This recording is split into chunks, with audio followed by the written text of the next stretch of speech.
just come in and on some wheat here.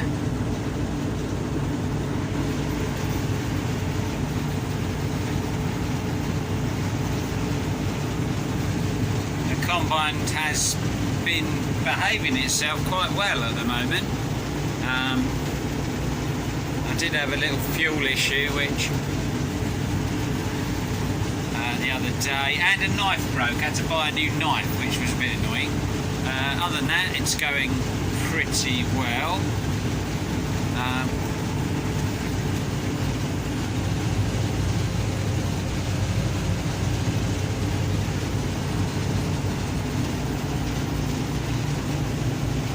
The auto level table's working okay because I had to do a bit of work on that this year with potentiometers, but that's working perfectly, so that makes me happy.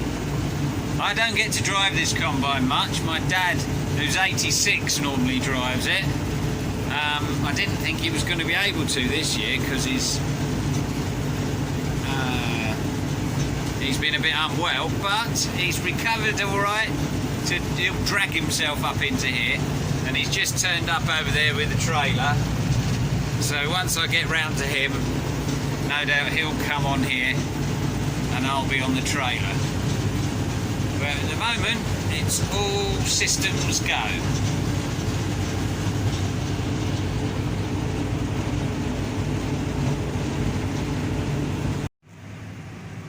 So there he goes, he's off now, he's happy in there.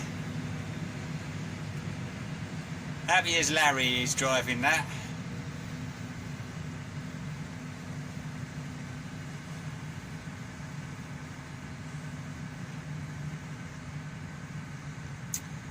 Now the beacon's going, but that's just, that comes on at about 2/3 to 3/4 full, I'd have said. So he's got a little bit of leeway yet. That will hold about, the tank full up will hold about 8 tons of wheat, because I fitted greedy boards to that one. So yeah, the next model up, which is identical apart from the engine power, if you haven't got the auto level version, you get an extra ton odd of capacity, and there's these little boards that come up at the side. So I figured, well, if it's the same combine and this isn't an auto level, why don't I just buy the bits and put them on it, which is exactly what I did. So I doubt there's many 72, 74s with them on.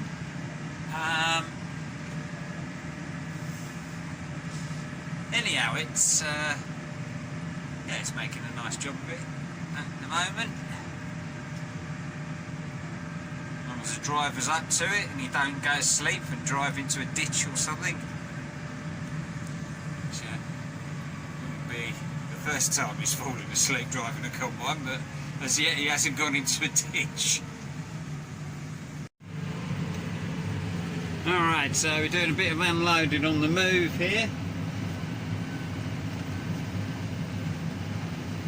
Always exciting, especially when you're holding a phone. We generally don't spill too much.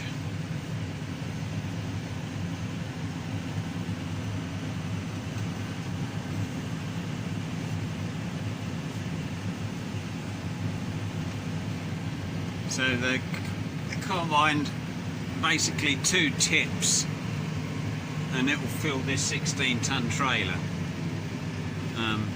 The first tip, which is what I'm doing now, is fairly easy because you've got the whole trailer to get in. The second tip, when it's filling it up, you have to try and be a bit more accurate.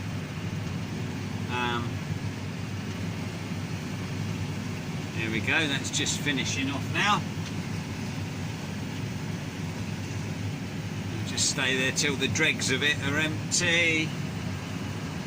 And he's folded up.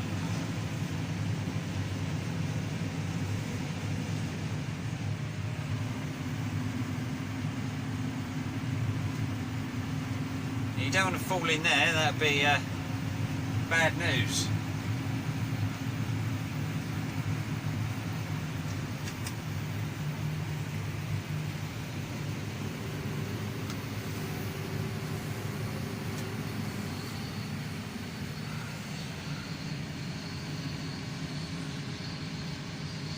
And we're sitting in a snowstorm.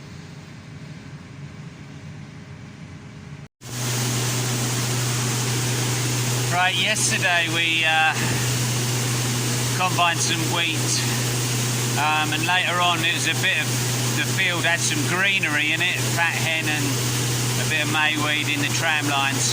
And although the wheat was dry enough, I wanted to clean it up, get the greenery out of it. So that's what I'm doing now.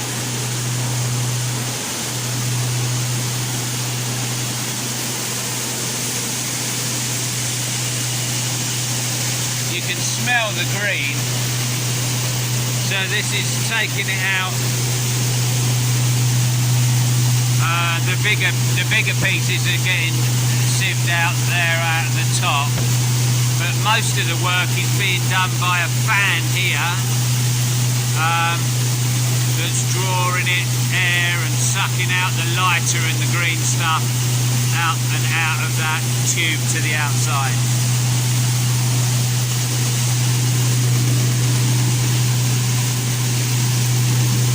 But it's definitely making a big difference to it.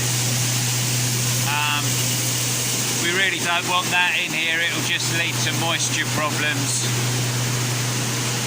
So best to clean it, even though it's slow, and stick it in that before we stick it in here. So up this end of the shed, this is older and this has got these cooling ducts in it for cooling the wheat.